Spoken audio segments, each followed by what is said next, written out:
میرا سوال یہ کہ عورتوں کو تبلیغ میں نکلنا جائز ہے؟ شہریار کو 8 سے دیکھیں، عورتوں کے لیے تبلیغی جماعت کا جو نظام ہے نا بڑا اسٹرکٹ اور بہت ہی شریعت کے عین مطابق ہے، اور ایسا نظام ہے کہ آپ کہیں فوجی نظام سے بھی آگے کی چیز ہے۔ تو اس لیے عورتوں کو تبلیغ میں نکلنا چاہیے۔ ہمارے ہاں بہت بڑا مسئلہ یہ کہ عورتیں مسجد میں نہیں آتی، مرد تو چلو مسجد میں جمعے میں آ جاتے ہیں، کہیں کوئی ایک بات بیان سن لیتے ہیں، کوئی تعلیم سن لیتے ہیں، عورتیں ہمارے ہاں بالکل دین سے کٹ جاتی ہیں۔ یہ بہت بڑا ایک المیہ ہے، بہت بڑا مسئلہ ہے۔ تو اللہ کا شکر ادا کرنا چاہیے کہ تبلیغی جماعت ایک ایسی صورت ہے کہ وہاں جا کے عورتیں کچھ تو سیکھ لیتی ہیں۔ اب مدرسے میں کتنے فیصد عورتیں جاتی ہیں؟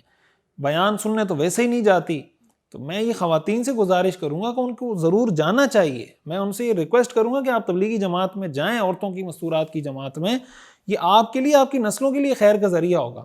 دوسری گزارش میں یہ کروں گا خواتین سے کہ فلمیں، ڈرامے، ٹک ٹاک پر فضول وقت ضائع کرنے کے بجائے آپ بیانات سن لیا کریں۔ ٹھیک ہے آپ مسجد نہیں جا پا رہی، آپ یوٹیوب پر، فیس بک پر تو بیان سن سکتی ہیں نا۔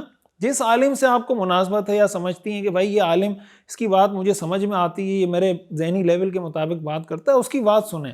لیکن فلموں ڈراموں میں 2 3 4 گھنٹے لگا دینا، آپ کی بچوں کی کیا تربیت ہو رہی ہے؟ آپ اپنے بچوں کو کیا میسج دے رہی ہیں؟ تو اس لیے اپنے آپ کو ان چیزوں سے نکالنے کی ضرورت ہے، سنجیدہ ہو کر اس پہ غور کرنے کی ضرورت ہے کہ آپ اپنا وقت بھی ضائع کریں گی، اپنے بچوں کا وقت بھی ضائع کریں گی۔ تو بیانات مسجد میں نہیں جا پا رہی تو یوٹیوب پر سن لیں، ما لا یدرک کلہ لا یترک کلہ، something is better than nothing, کچھ تو فائدہ ہوگا نا۔ سوال یہ کہ اگر کوئی آدمی 100 کلومیٹر کے فاصلے پر نوکری کرتا ہے اور وہاں پر 5 دن قیام کرتا ہو، جہاں پر ایک کمرہ کرایہ پر لیا ہو، تو کیا وہاں پر رہتے ہوئے قصر کرے گا یا پھر پوری نماز پڑھے گا؟ 5 دن کے بعد ویکینڈ پر گھر واپس آ جاتا ہے، اگر وہ وہاں پر ایک دفعہ 15 دن یا 15 دن سے زیادہ رہ چکا ہے تو پھر وہ اس کے لیے وطن اقامت بن گیا ہے، تو وہ وہاں پر پوری نماز پڑھے گا۔ لیکن اگر وہ 15 دن نہیں رہا، 15 دن سے کم ہی رہا ہے ہمیشہ، تو ایسی صورت میں پھر وہ قصر کی نماز پڑھے گا۔ مفتی صاحب جو تیجا 40واں برسی کرے اور اس سے دین نہ سمجھے، پھر اسی طرح کوئی دن متعین کر کے کر لے، جیسے مولانا طارق جمیل صاحب نے اپنے بیٹے کے لیے کیا، اور وہ ملامت بھی نہ کرے جو تیجا 40واں نہیں کرتے، بس وہ اسی طرح تیجا 40واں کر لے، بلکہ اس دن بھی نہیں جس دن مرحوم کی 40 دن یا سال پورا ہو رہا ہو، بلکہ 2 3 ہفتے پہلے ہی برسی کے نام پر قرآن خوانی کر لے۔ دیکھیں یہ 40واں تیجا، یہ ساری چیزیں شریعت میں نہیں ہیں۔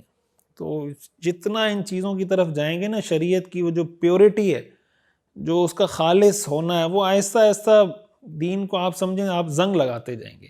تو ان چیزوں سے دین کو جتنا اپنے آپ کو دور رکھیں گے نا، اتنا آپ کا دین کرسٹل کلیئر ہوگا۔ تو جب ایک چیز نہیں ہے تو ضروری ہے کہ آپ 40 کے بجائے 50 پہ کر رہے ہیں، 50 کے بجائے 30 پہ کر رہے ہیں۔ بھائی جو شریعت نے آپ کو ایصال ثواب کے طریقے بتائیں، دعا کر لیں، مال کسی کو صدقہ کر دیں، ٹھیک ہے آپ غریب کو کھانا کھلانا چاہتے ہیں کھلا دیں۔ یہ جو مناسبات طے کی ہوئی ہیں 40واں اور 11ویں اور تیجا اور سال کے بعد، پھر اس کے اندر یہ ایلیمنٹ آ جاتا ہے کہ نہیں کریں گے تو لوگ کہیں گے یار ان کو اپنے ابا کی فکر ہی نہیں ہے، ان کو غم ہی نہیں ہے، 40واں نہیں کیا۔ بھائی لوگوں کی وجہ سے آپ کر رہے ہیں، اس سے ثواب کیا ملے گا آپ کو؟ تو اس لیے ان چیزوں سے اپنے آپ کو دور رکھنا چاہیے۔